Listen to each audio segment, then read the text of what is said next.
오늘 좋은 말씀 많이 해주시기를 부탁드리고요. 네.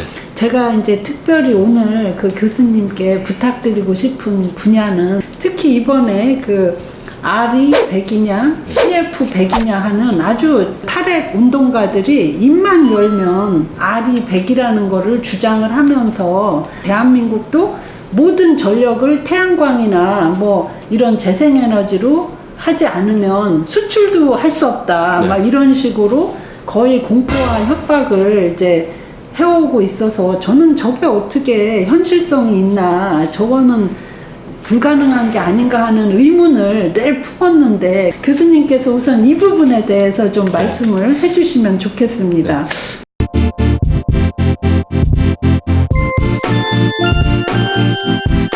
RE100이라는 거는 그러니까 리니어블 에너지 100% 준말에 이제 RE100이라고 합니다. 근데 요거는 이제 더 클라이밋 그룹이라는 데서 2004년도에 시작한 이제 캠페인입니다.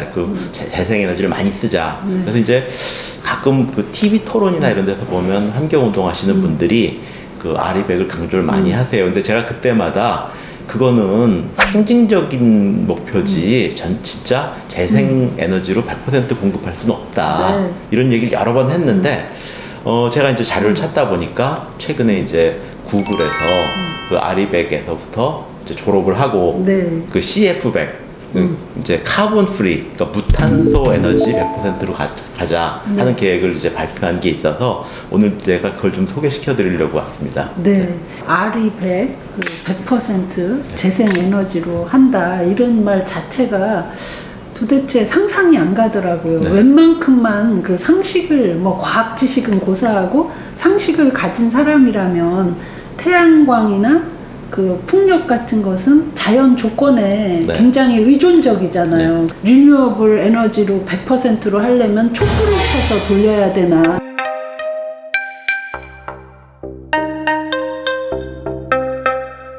이런 의구심을 가지고 이게 그냥 선언적인 것에 불과할 수밖에 없지 않나 이런 생각을 했었는데 이제 구글에서 그래도 구글이 전 세계 글로벌 그런 네트워크를 가지고 있으니까 이런 거를 다 비교해 보고 이런 선언을 하지 않았나 싶거든요. 그래서 교수님께서 이 CF100 카본 프리 100%는 또 뭔지 그리고 구글이 이런 선언을 이렇게 방향 전환을 하게 된 그런 이유를 배경을 어떻게 보시는지 이 얘기를 좀 해주시면 좋겠습니다. 이제 태양광이나 풍력을 우리가 이제 급전 불응 설비라고 합니다. 그게 뭐냐면 전기를 공급하라고 했지만 응하지 않는 설비를 이제 그러니까 사람이 인위적으로 통제가 불가능하죠. 자연 조건에 따른 거니까. 그래서 이제 보통 화력 발전소는 키면 전기가 나오고 끄면 전기가 안 나오는데 이제 재생에너지 발전소는 켜도 자연 조건이 허락해야지만 전기가 나오니까 이제 급전 불응 설비라고 합니다. 근데 이제 구글이라든지 이런 공장들은 데이터 센터죠.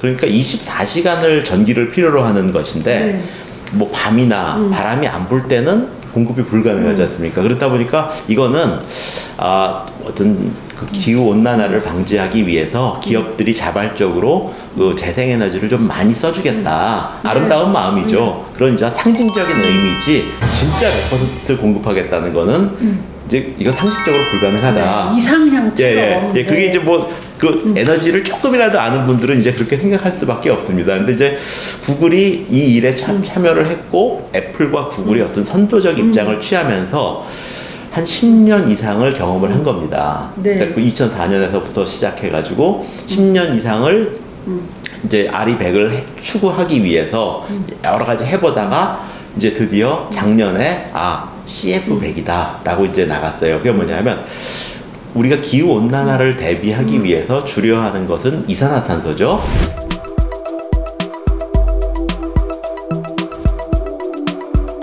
그러니까 카본 프리, 이산화탄소, 무탄소 전원으로 가는 게 목적이고 리니어블을 많이 쓰는 거는 그것을 구현하는 수단 중에 하나인 거죠. 네. 예컨대 뭐 원자력을 쓰는 것도 카본 프리가 될 수 있고 태양광을 쓰는 것도 카본 프리가 될 수 있는데 태양광과 뭐 풍력만 리니어블이다라고 얘기하는 거는 사실은 네. 목적과 이제 수단이 도치된 거죠. 네. 그래서 이제 사실은 그 카본 프리 이제 무탄소 전원으로 가는 게 더 중요하다라는 것이 이제 구글에서 그 보고서에서 밝히고 네. 있는 것이고요. RE100에서 저는 가장 큰 이제 문제였던 것이 이 우리가 기후 변화 협약 뭐 이런 것을 맺을 때 목표가 이 이산화탄소 CO2를 배출을 줄이는 게 목표였는데 네.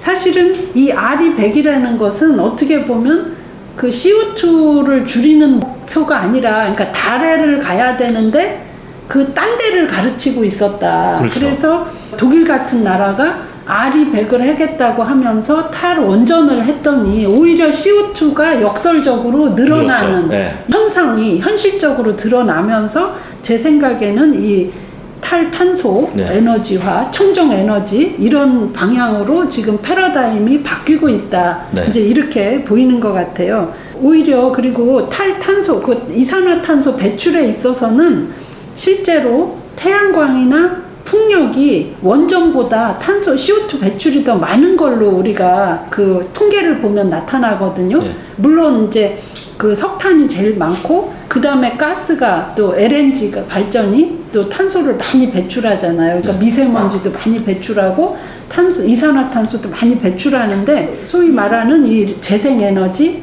태양광이나 풍력도 만만치 않게 원전에 비하면 CO2를 배출하고 있다. 네. 그래서 실제로 그 기후변화 협약에서 그 전 세계가 모여서 세계 각국이 그 협약을 맺을 때는 CO2를 줄이자고 했는데 네. 마치 그 CO2를 줄일 수 있는 수단이 네.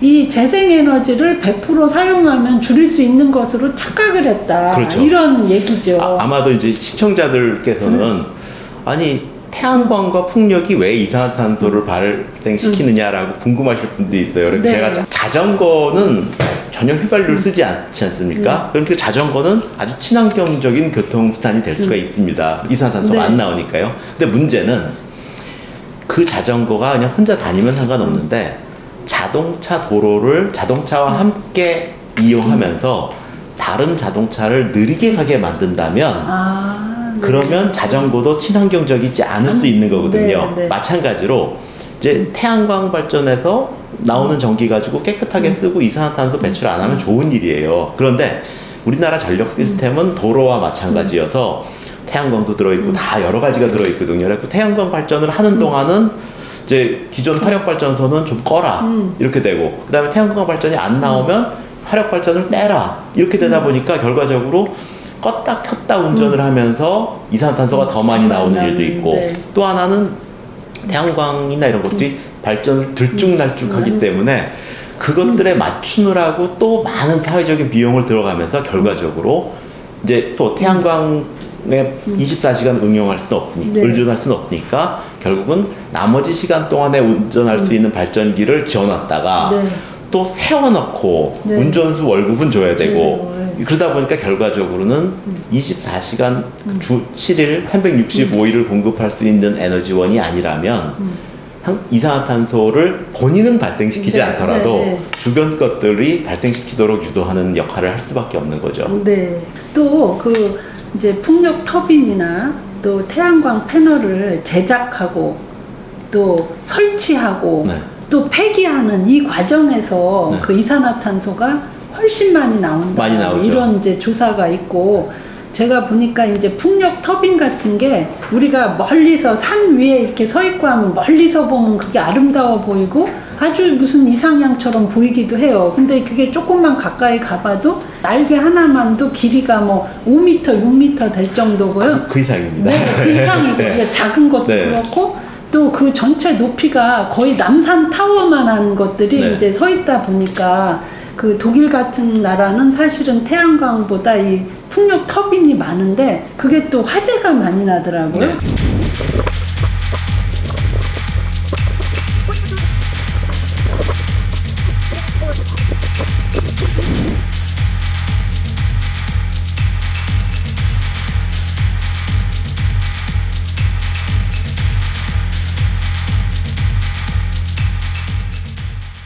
그래서 화재가 나면 뭐 산 하나가 다 타는 경우도 있고 엄청난 그런 피해를 주고, 그래서 리뉴어블 에너지라는 게 그렇게 100% 그 환경론자들이 말하는, 일부 환경론자들이 말하는 그런 그 친환경도 아니다 이제 하는 네. 그런 얘기도 있거든요. 그래서 잘 써야죠. 네. 그러니까 뭐냐면 햇볕이 좋은 곳에, 그 다음에 풍력 자원이 좋은 곳에 이제 좋은 설비를 설치해가지고 이제 잘 써야지 사실은 재생에너지에 도움이 되는 건데, 지금은 이제 마구잡이로 뭐 아파트 외벽 같이 햇볕을 직접 받지도 않는 곳에다가 설치를 한다거나, 아니면 풍력도 이제 우리나라엔 풍력 자원이 좋지 않다 보니까 이제 윈드 팜이 있는 게 아니라 산 능선을 따라서 그렇죠. 이제 배치를 합니다. 그러니까 사실 그러다 보면 우리가 이제 그 불이 난다든지 할 때 가서 끄기도 어렵고 그런 문제들이 생기기 때문에 사실은 이런 것들은 좀 전체적으로 봐서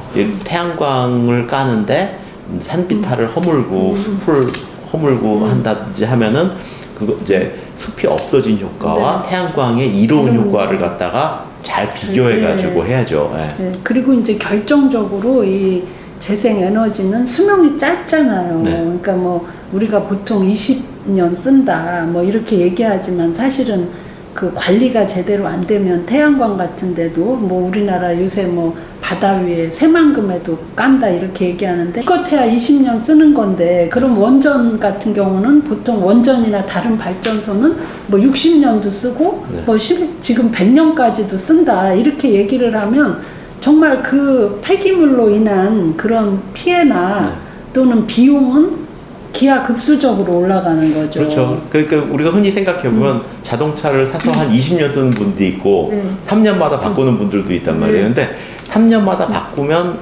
휘발유 많이 아낄 수 있을지도 몰라요. 그렇지만 사실은 자동차 한 대 써서 20년 쓰는 게 더 훨씬 더 친환경적인 비용적으로, 거죠. 친환경적이고 자원도 경제적이고 아끼고, 네, 그렇습니다.